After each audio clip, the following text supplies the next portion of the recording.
ये ना, मुझे पता है रिकॉर्डिंग की ये जो है रिक्वेस्ट कहाँ से आई है। सजाद भाई नोट कर लें जरा। सर अब सजाद देखिए भाई, आप बात आ जाए सर। सजाद भाई नोट कर सर लेंगे। मैं ये सारी चीजें नोट करता हूँ, मैं सबसे उसके बाद और चीज देखता हूँ कि हाँ क्या हुआ है, तो समझा करें सर। इमरान भाई पकड़े गए। अच्छा। रंगे हाथ। The dense layer would consist of two linear operations, a dot product and an addition. तो आपका ये है कि ये आपका एक लीनियर ऑपरेशन है, ठीक है। जो एडिशन है या मल्टीप्लिकेशन है, ये एक लीनियर ऑपरेशन है। तो क्योंकि आपका ये जो डॉट प्रोडक्ट होगा ये एक मैट्रिक्स बनेगा, ठीक है। तो मैट्रिक्स जो है आपको पता है एक सिस्टम ऑफ लीनियर इक्वेशंस से मैट्रिक्स बनता है, ठीक है। और इसी तरीके से जब आप उसमें प्लस बी करेंगे तो वो भी मैट्रिक्स ऑपरेशन है। तो मैट्रिक्स, ये पूरा एक रिजल्ट मैट्रिक्स आएगा। तो मैट्रिक्स एक लीनियर इक्वेशन की एक रिप्रेजेंटेशन है। तो अगर हम ये वाला एक्टिवेशन फंक्शन ना लगाएं तो आपके जो आउटपुट होगी वो लीनियर होगी, ठीक है। लेकिन हमें लीनियर नहीं चाहिए, हमें चाहिए मतलब डिसीजन कि इधर 0 है या 1 है, मतलब कोई इस तरह का हमें डिसीजन चाहिए, ठीक है। तो उसको जो है हमें एक्टिवेशन फंक्शन यूज़ करना पड़ता है। So the layer could only learn linear transformations, affine transformations of the input data. The hypothesis space of the layer would be set to all possible linear transformations of the input data into 16 dimensional space. अब 16 dimensional space इसने क्यों कहा 16, क्योंकि आपके पास ये 16 neuron, ठीक है, 16 neuron. Such a hypothesis space is too restricted and would not benefit from multiple layers of representations, because a deep stack of linear layers would still implement a linear operation. Adding more layers would not extend the hypothesis space.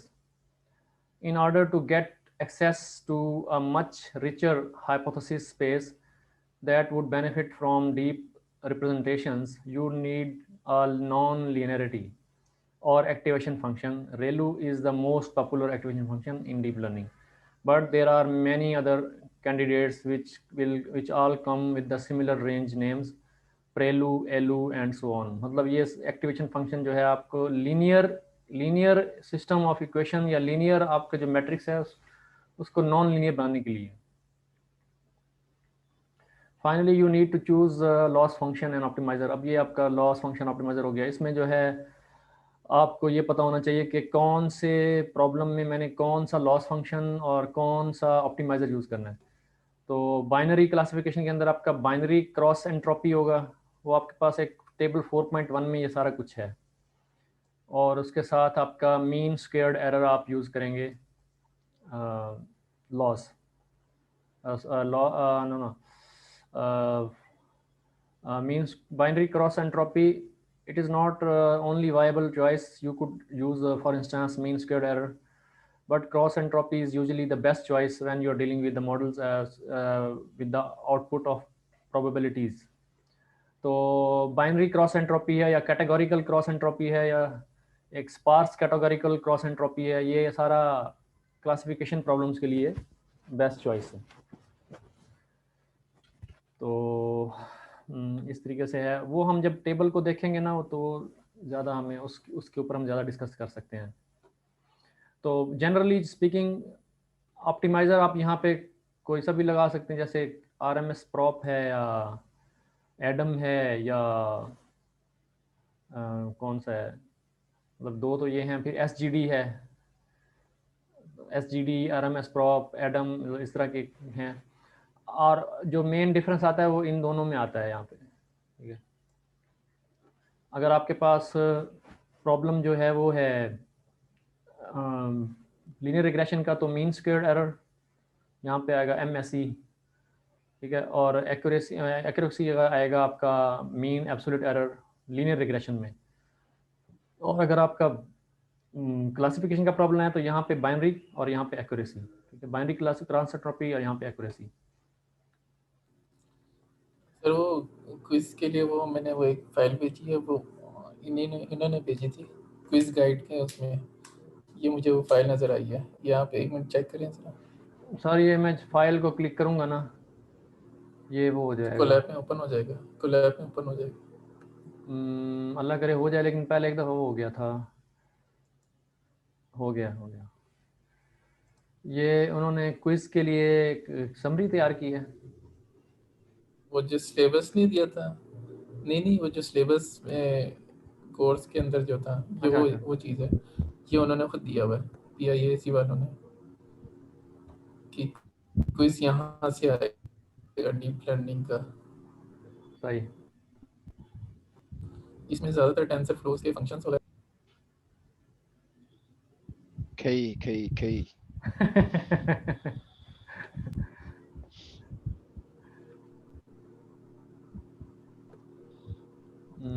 Shaukat साहब आप enjoy कर लेते हैं बातों को, है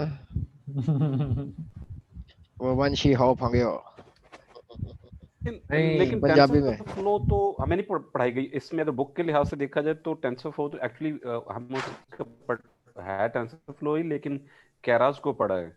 उन्होंने लिखा हुआ है कि यहाँ ये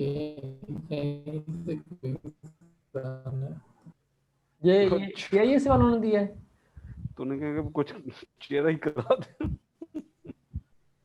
जी उन्हीं ने दिया हुआ है। देखा ना, मैं नहीं मानता, ये मैं अपने नहीं मानता। कंटेंट्स के लिए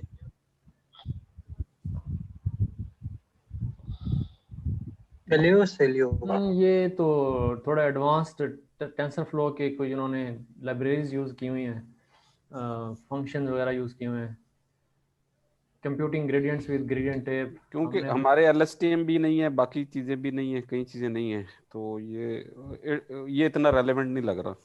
नहीं ये तो कुछ थोड़ा सा और है। An end to end example of linear regression. यार सादत भाई हमें मिसलीड ना करें यार, लीड करें।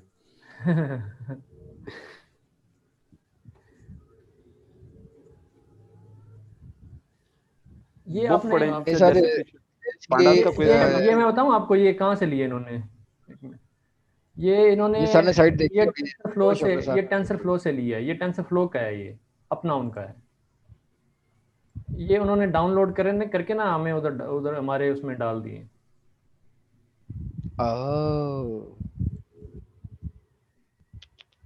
ये मैं आपको फाइल भेजी है, देखें इसमें से मैंने उठाया। ये PIAC वो जो Q2 बस का सिलेबस है। बस ये उन्होंने जो है ये एक मिनट में आपको बस जी ये देखें, ये क्या है। ये देखें कॉपीराइट किसका है? ये उसका है ना, बुक ऑथर का कॉपीराइट है। Sholay This document serves as an introduction, crash course and quick API reference for ये सब समझे ट्यूटोरियल में। जी शॉलर ने जब केरास डेवलप की ना, तो उसने एम्बेड करके, तो जब उनको गूगल टीम अपनी को जो टेंसर फ्लो वाली थी उसको प्रेजेंटेशन दी होगी, तो तब ये उसने दिया होगा, क्योंकि वो बता रहा है कि कैसे हम एम्बेड करेंगे और ये सारी चीजें। तो इट्स नॉट वो, वैसे उन्होंने रेफरेंस के लिए कि एक क्लासिक के तौर पे वो दिया हुआ है, इससे कोई क्विज वगैरह नहीं आएगा। क्विज का नहीं, लेकिन आपके लिए काफी हेल्पफुल हो सकती है ये ना अपने मॉडल बनाने में। लेटर ऑन नॉट मतलब at this stage of time. अभी तो टाइम वेस्टेज होगा इस वजह से कि अभी तो ये है कि you are supposed to earn more and more marks, at least 80% तो है ना। आएंगे सर, आएंगे इंशाल्लाह। वो आप सबसे पहले तो घबराना नहीं यार ये इसके बाद ये काम खराब हो जाता है घबराने के। इस स्टेटमेंट के बाद हर चीज खराब हो जाती है। हाँ जी। तो ऑप्टिमाइजर्स और लॉस फंक्शंस और मैट्रिक्स, यानी कि ये आपने थोड़ा सा ये क्विज में, मतलब मेरे ख्याल में इसके कम से कम 3 से 4 क्वेश्चन होंगे इसके बारे में। ऑप्टिमाइजर्स, लॉस फंक्शंस और मैट्रिक्स, ये और कुछ जो है आपके आगे ये एक्टिवेशन फंक्शंस में से कि रेलू है या सिग्मॉइड है, ये इसमें एक क्वेश्चन का तो कंफर्म पता है ना, जो उन्होंने हाइपर पैरामीटर्स का पूछना है कि ये कोई 6-7 हैं, तो इसमें से यू कैन सिलेक्ट मल्टीपल जो थिंग्स, तो नेम जो है ना कि जो भी हाइपर पैरामीटर्स हैं, ये क्वेश्चन तो लाजमी है, ये तो लिख लें। वो चौथा चैप्टर है। अगर नहीं है तो मुझे आगे पकड़ लेना यार। हाँ जी, ये चैप्टर है ना, ये सही कह रहे हैं आप। इमरान भाई नोट कर लें, ये पकड़ना है सजाद भाई को अगले दिन। ये बूटी में कंफर्म लिख है सर, ये क्वेश्चन कंफर्म है। ये समझ ले कि मैंने उन्हें कहा कि ये लाजमी इंक्लूड करना है। सही ये है। टेस्टिंग है कि क्या अपन, क्योंकि रीजन क्या है इसकी, रीजन क्या है इसकी, रीजन ये है इन चीजों को आप ट्यून करके ही मॉडल को आप अपना जो है ना वो बेहतर बनाते हैं, तो वही है सर वो पैरामीटर्स हैं। ड्रॉप आउट के भी 2 क्वेश्चन है बीच में, मैं आपको बता रहा हूँ। तो के फोल्ड के क्या 2 बात है क्वेश्चन है। यार। के फोल्ड भी ठीक कह रहे हैं आप, के फोल्ड का भी आएगा, के फोल्ड जी अभी सर आने जी, वाला है अब आगे। देखे ना, अब हमने याद तो नहीं है लेकिन देखा है। उसमें क्वेश्चन ये आना के फोल्ड का कि डाटा आपके पास बहुत ज्यादा है, तो क्या फिर इस सूरत में हमें के फोल्ड लगाना चाहिए? True false? फॉल्स। हाँ फॉल्स फॉल्स। फॉल्स है, फॉल्स है। लो जी, आंसर भी आ गया। फॉल्स। डाटा थोड़ा चलिए और यार, हर कोई अपने अपने एक्सपीरियंस से, जैसे अभी है ना, तो यार ऐड करें हर कोई बंदा जितने ये चीज मैंने 4 क्वेश्चन आपको दे दिए हैं, देखे ना, तो 2 एक के मैंने फोल्ड भी के दे दे दिए दिए। और एक बना के भी दे दिया। तो अब बाकी शौकत भाई आपकी बारी है, उसके बाद सादत की, और फिर लेटर ऑन हर कोई अपना अपना एक साथ क्वेश्चन में दे। तो लिंक शेयर कर देना आराम से। इटरेटिव लिंक नहीं, के फोल्ड है वो शिफ्ट लिंक से ऑनलाइन स्टेटमेंट। ये आएगा बिल्कुल। के फोल्ड, एक्टिवेशन फंक्शन। के वो कहेगा। अच्छा ये बताओ कि के फोल्ड और आइटरेटेड के फोल्ड में क्या फर्क है?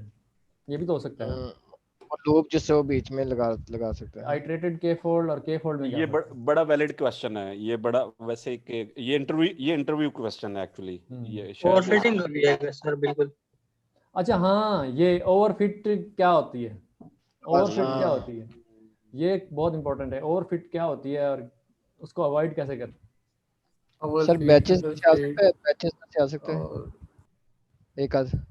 जी जो बैच बनाते हैं उसमें से आ सकता है। बैच क्या होता है या क्या उसमें? एग्जैक्टली आ सकता बैच है, में आ epoch सकता है। और बैच मेरे और ख्याल ये में एक स्टेटमेंट दी होगी, उसमें बोलेंगे ये बाइनरी है या डिक्लेरेशन है या वो फला, जो तीसरी जो है मल्टी क्लास एग्जैक्टली कौन सी लगेगी। लास्ट वाला दे देंगे ना, लास्ट वाली लेयर तो बताएंगे कि ये कौन सा है। 44 second left and you should be ready for that. Okay captain. Table 4.1 वो भी इम्पोर्टेंट है। Exact question. टेबल 4.1 बहुत इंपॉर्टेंट है, वो आप जरूर देख हाँ लीजिएगा, टेबल 4.1। हाँ वो जी जो सर, एक वो था बीच में ड्रॉप आउट में वैलिडेशन, और बीच में 30% कितने परसेंट वैलिडेशन के लिए लेना चाहिए, कितने परसेंटेज ले सकते, पूछ सकता है कि आपका ट्रेंड कितना परसेंट होना चाहिए, वैलिडेशन के नहीं लिए कितने नहीं परसेंट। नहीं नहीं नहीं नहीं नहीं, ये नहीं ये आएगा। डिफरेंट डाटा सेट के लिए डिफरेंट। नहीं नहीं ये नहीं। हो गया टाइम। हाँ एक आ सकता है, एक आ सकता है कि ट्रेनिंग, वैलिडेशन और टेस्ट, मतलब